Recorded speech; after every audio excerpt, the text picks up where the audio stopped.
Gospod, k komu naj gremo? Besede večnega življenja imaš.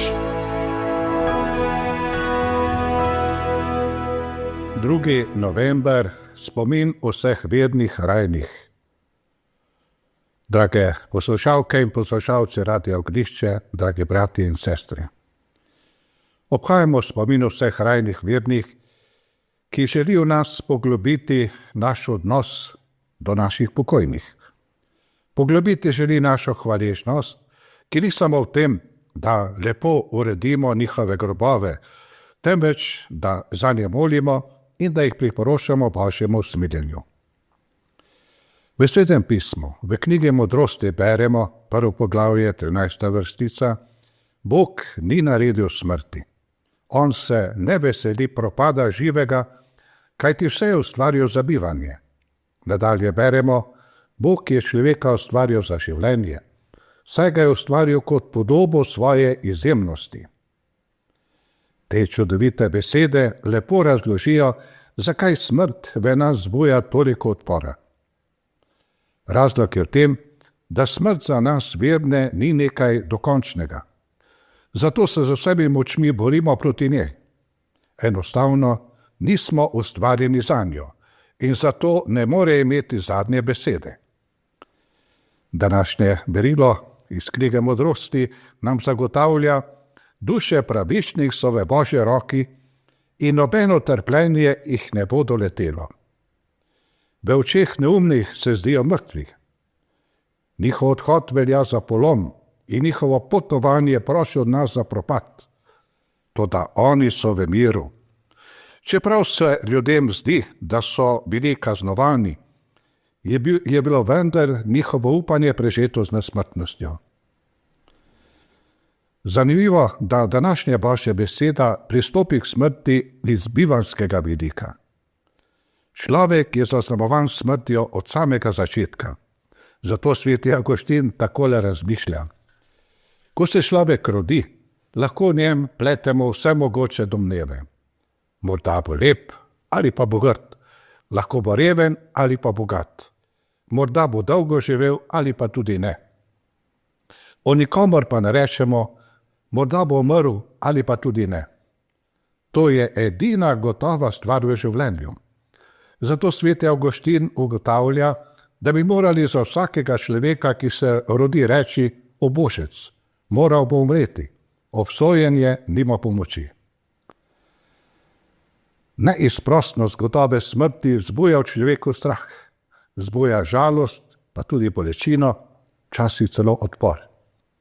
Ne moremo se sprijazniti s tem, da bomo po smrti živeli samo v spominu, ki danes je, jutri pa ga več ni. V vseh časih so te misli prevevale človeka in v vseh časih je človek iskal luč v temi. Zanimivo, da so Rimljani svoje pokojne pokopavali ob cesti. Zakaj? Ravno zaradi tega, ker so verjeli v to, da človek živi toliko časa, dokler se ga nekdo spominja. Ko se ga nihče več ne spominja, potem je mrtev. Jezus prihaja z lučjo v to temo, ko pravi, jaz sem vstajenje in življenje.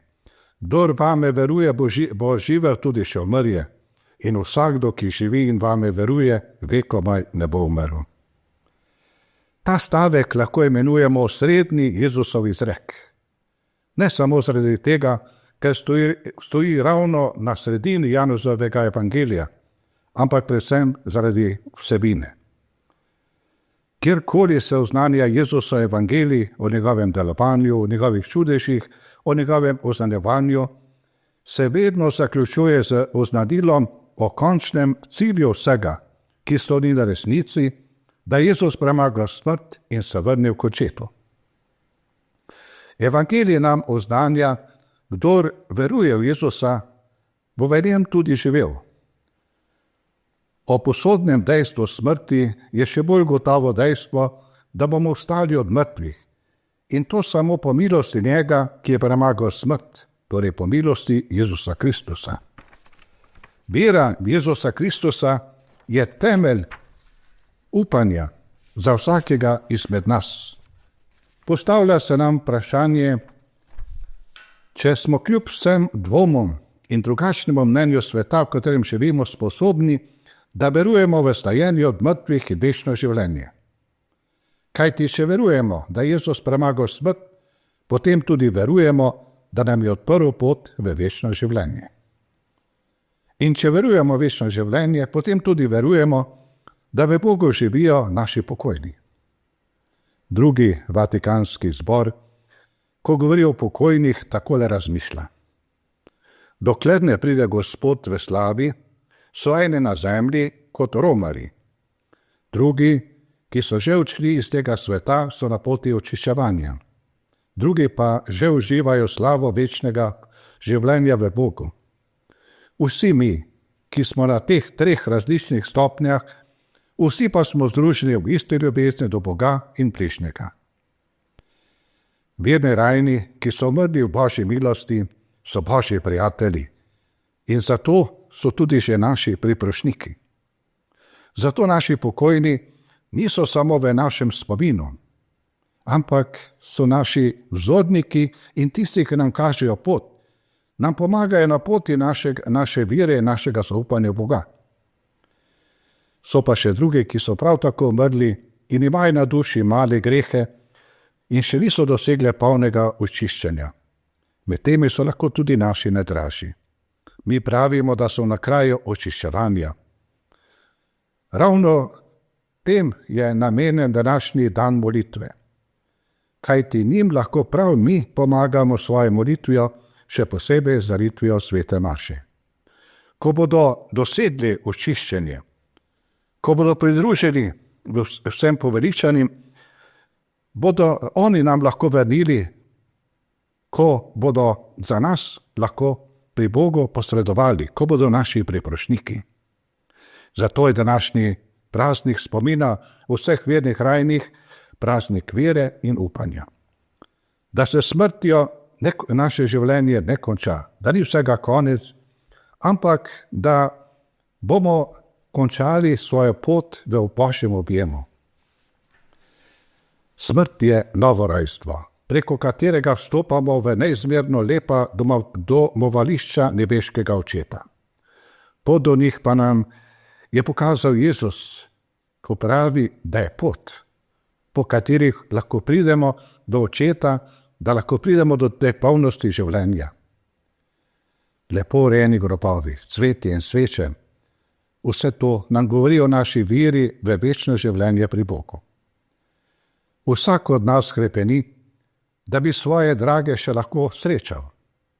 To se dogaja pri vsaki molitvi, še posebej pa pri sveti maši. Saj ravno pri sveti maši smo vsi, sveti in blaženi in naši pokojni, vsi smo ena sama velika družina, eno samo občestvo, da je to razliko, da so eni že na cilju, drugi pa na poti. Naj današnji praznik bo za vsakega od nas priložnost, da odkrivamo našo povezanost z pokojnimi brati in sestrami, ki so živeli pred nami ali z nami, ali pa celo bili naši prijatelji in so pričevali za vero, da je Bog živih in ne Bog mrtvih. Ko bomo prižigali sveče na grobovih naših rajnih, naj bo to izraz naše vere in našega upanja. Prižgana sveča nas spominja na Kristusa, ki je luč na poti našega življenja v večno življenje. On nas že sedaj prežarja z Božjim življenjem. Nič nas ne more ločiti od njega, tudi smrt ne. Bolj ko smo s Kristusom povezani, bolj ko smo eno z njim, več je v nas tega življenja, ki nikoli ne mine. Želim vam, da bi praznik vseh vernih rajnih bil res praznik povezanosti z Bogom in z našimi pokojnimi, predvsem pa naj bo res praznik zmage življenja nad smrtjo. In naj vas pri tem spremlja Božji blagoslov. Amen.